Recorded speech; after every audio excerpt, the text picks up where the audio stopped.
சர்வ மாயா, கடவுள் நம்பிக்கையே இல்லாத நம்பூதிரி குடும்பத்துல பிறந்தவரு தனக்கு விருப்பம் இல்லைனாலுமே அந்த வேலையை செய்ய ஆரம்பிக்கிறாரு. அதனால ஒரு பேய மீட் பண்ண வேண்டிய சுச்சுவேஷன்ல தள்ளப்படுறாரு. அதுக்கப்புறம் என்னாச்சு அப்படிங்கறதுதான் இந்த சர்வ மாயா படத்தோட கதை. வீடியோக்குள்ள போறதுக்கு முன்னாடி எப்பவும் போல ஹலோ ஹாய் ஃப்ரெண்ட்ஸ், நான் தான் உங்க ஜெயராம் கிருஷ்ணன் பேசுறேன். குட்டி மெசேஜ். சோம்பேறித்தனம், அதாவது இதெல்லாம் ஸ்டார்டிங் ஸ்டேஜ்லயே அறுக்கப்பட்ட வேண்டியவை அப்படின்னு சொல்லுவாங்கல்ல, அந்த மாதிரி உங்களுக்கு சோம்பேறித்தனம் எப்ப வந்தாலும் அந்த சோம்பேறித்தனத்தை ரெஸ்ட்னு எடுத்துட்டீங்கன்னா ஃபியூச்சர்ல ஒரு வேலையை செஞ்சு முடிக்கிறதுக்கே ரொம்ப கஷ்டப்படுவீங்க.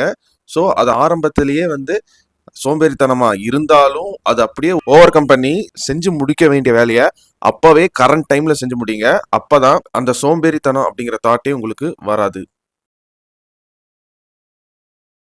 சர்வமாயா இந்த படத்தை பொறுத்தளவுல போன வருஷம் ரிலீஸ் ஆன படம், அதாவது போன மாசம் டிசம்பர் மாசம் ரிலீஸ் ஆன படம். இப்ப தியேட்டர்ல ஓடிட்டு இருக்கு. ஒரு ஹை ரெக்கமெண்டேஷன் அண்ட் சஜஷன்ல தான் நான் போய் பார்த்தேன். எனக்கு நிவின் பாலி படம் பர்சனலாவே பிடிக்கும். மலையாளி ஃப்ரம் இந்தியா கூட போன டைம் நான் தியேட்டர் போய் தான் பார்த்தேன். ஸோ இந்த வருஷத்தை சர்வமாயா படத்தோட நான் ஆரம்பிக்கிறேன். அப்பார்ட் ஃப்ரம் திஸ், இந்த படத்தை பத்தி நீங்க கேட்டீங்கன்னா, படத்தோட ஃபர்ஸ்ட் பாசிட்டிவே படத்துல ஹேண்டில் பண்ண அந்த ஒரு காமெடி மீட்டர் தான். ஹியூமர் எல்லா சீன்ஸ்லயுமே கரெக்டா ஒர்க் ஆயிருந்துச்சு. பாக்குறதுக்கு ரொட்டீனா நம்ம ரியல் லைஃப்ல பாக்குற ஹியூமர் மாதிரி தான் இருக்கும். பட் ஆனா அந்த சீன்ல அந்த டிராமாக்கு அப்புறம் எக்ஸிக்யூட் ஆகிற விதம் ஒரு காமிக்கல் பிளாஸ்ட் மூமெண்டா இருந்துச்சு. ரெண்டாவது, இந்த படத்தோட ஆக்டர்ஸ் பெர்ஃபார்மன்ஸ், குறிப்பா நிவின் பாலிக்கு தாத்தா கேரக்டர் நடிச்சவர் மனுஷன் சூப்பரா நடிச்சிருக்காரு. அதே மாதிரி இந்த படத்துல கேரி பண்ண அந்த எமோஷன்ஸ் ரொம்ப நெஞ்ச நக்கிற மாதிரி எல்லாம் இல்லாம சட்டிலா மெயின்டைன் பண்ண விதம் எனக்கு ரொம்ப பிடிச்சிருந்துச்சு இந்த படத்துல. மூணாவது, இந்த படத்தோட மியூசிக் டைரக்டர் ஜஸ்டின் பிரபாகரோட மியூசிக் அண்ட் பேக்ரவுண்ட் ஸ்கோர் ரெண்டுமே சூப்பரா போட்டிருக்காரு. எல்லா சாங்ஸோட விஷுவலுமே அந்த சாங்குக்கு ஏத்த சிச்சுவேஷன் மாதிரி மாண்டேஜா அழகா போர் அடிக்காத மாதிரி விஷுவல் பண்ணிருக்காங்க. இந்த படத்தோட நெகட்டிவ்ஸ் என்னன்னு கேட்டீங்கன்னா, சில விஷயங்கள்ல ஆடியன்ஸோட அசம்ஷன்லயே விட்டுட்டாங்க. அது சொல்றதுக்கு நல்ல டைமும் எடுத்திருந்திருக்கலாம். ரொம்ப சின்ன படம் தான், டக்கு டக்குன்னு நவுந்த மாதிரி இருந்துச்சு. டுவர்ட்ஸ் எண்ட் வரும்போது அதுக்குள்ள முடிஞ்சிருச்சா அப்படிங்கிற ஒரு ஃபீலை தாண்டி என்ன ஒரு இன்கம்ப்ளீட் மூவி பார்த்த மாதிரி ஒரு ஃபீல் இருக்கே அப்படின்னு ஒரு தாட் ப்ராசஸும் படம் முடிச்சுட்டு வரும்போது இருக்கலாம் எல்லாத்துக்கும். எனக்கு அப்படிதான் இருந்துச்சு பர்சனலா. ஸோ ஓவராலா நெகட்டிவ்ஸ் பெருசா எனக்கு இந்த படத்துல வேற எதுவுமே தெரியல. அண்ட் குறிப்பா இந்த படத்துல அந்த கோஸ்ட், அந்த ஹாரர் விஷயத்த ஹேண்டில் பண்ண விதம் காமெடியா, இது ஒரு பேய் ஒண்ணு இருக்கிறங்காட்டிங் இது ஒரு ஹாரர் படம், ஹாரர் ஜான்ரா அப்படின்னு சொல்றாங்க. பட் என்ன பொறுத்த வரைக்கும் இது ஒரு ஃபீல் குட் டிராமா மூவி தான். ஃபீல் குட்னு ஏன் சொல்றேன்னா, ரொம்ப மண்டைய போட்டு யோசிக்கிற சீன்லாம் இல்லாம ஒரு ஜாலியான படமா குழந்தைகளோட நீங்க ஃபேமிலியா பார்க்க வேண்டிய படம் தான் இந்த சர்வம் மாயா. அண்ட் பேயையும் ஹியூமனைஸ் பண்ண விதம் நல்லா இருந்துச்சு. கடைசியா அந்த மாதிரி ஹாரர்னு சொல்லிட்டு ஒரு பயங்கர ட்விஸ்டோட நான் பார்த்த படம் கனடால சூஃப்ரம் ஷோ.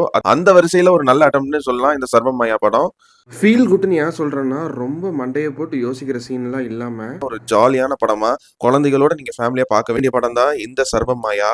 அண்ட் டீடைல்டா கவனிச்சு பாக்குறவங்களுக்கு சில சீன்ஸ் இப்படிதான் நடந்திருக்குன்னு ஸ்கிரீன் பிளேல ஃபோர் ஷேடோவிங் பண்ண விதம் நல்லா இருக்கும். ஸோ ஓவராலாக இந்த படத்தில் நடித்தவங்க எல்லாரும் நிவின் பாலிக்கு தாத்தாவை நடிச்சவர் ரியா சிபு, பிரீத்தி முகுந்தன் அண்டு அஜு வர்கீஸ் நிவின் பாலிக்கு ஃப்ரெண்டாங்கிற கேரக்டரும் நடிக்கணும். அதே மாதிரி அந்த சாமியார் கேரக்டரில் இருக்கிற காமெடியும் நல்லா போர்ட்ரே பண்ணணும். இது ரெண்டுமே அவருக்கே உரித்தான அந்த ஒரு ஆக்டிங் மூலியமாக ரொம்ப அழகாக நடிச்சிருக்காரு. இவங்க எல்லாருமே நல்லா நடிச்சிருந்தாங்க. அண்டு இது ஒரு விதமான மியூசிக்கல் ஃபிலிமாவும் சில இடங்கள்ல ஹேண்டில் பண்ண விதமும் நல்லா இருந்துச்சு. அந்த மியூசிக்கல் நோட்ஸை கொஞ்சம் டீடைல்டா ஜெனரல் ஆடியன்ஸ்க்கு புரியுற மாதிரி எடுத்த சீனுமே நல்லா என்டர்டெய்னிங்கா தாங்க எடுத்திருக்காங்க. ஸோ ஓவராலா இந்த சர்வமாயா படத்தை பத்தி எல்லாத்தையும் கவர் பண்ணிட்டு நினைக்கிறேன், ஸ்பாய்லரே இல்லாம.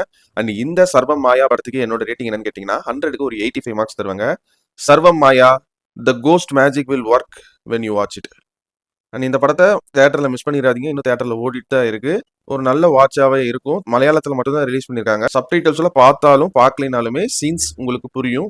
ஏன்னா அந்த மாதிரி தான் விஷுவல் டெல்லிங்கா எடுத்து கொடுத்துருக்காங்க. அண்ட் நான் உங்களை இதே மாதிரி இன்னொரு சூப்பரான வீடியோல சந்திக்கிற வரைக்கும் நீங்களும் நல்லா இருங்க, எல்லாரையும் நல்லா வச்சிருங்க. அவ்வளவுதாங்க விஷயம். நன்றி, வணக்கம், பாய் பாய். நான் வரேங்க.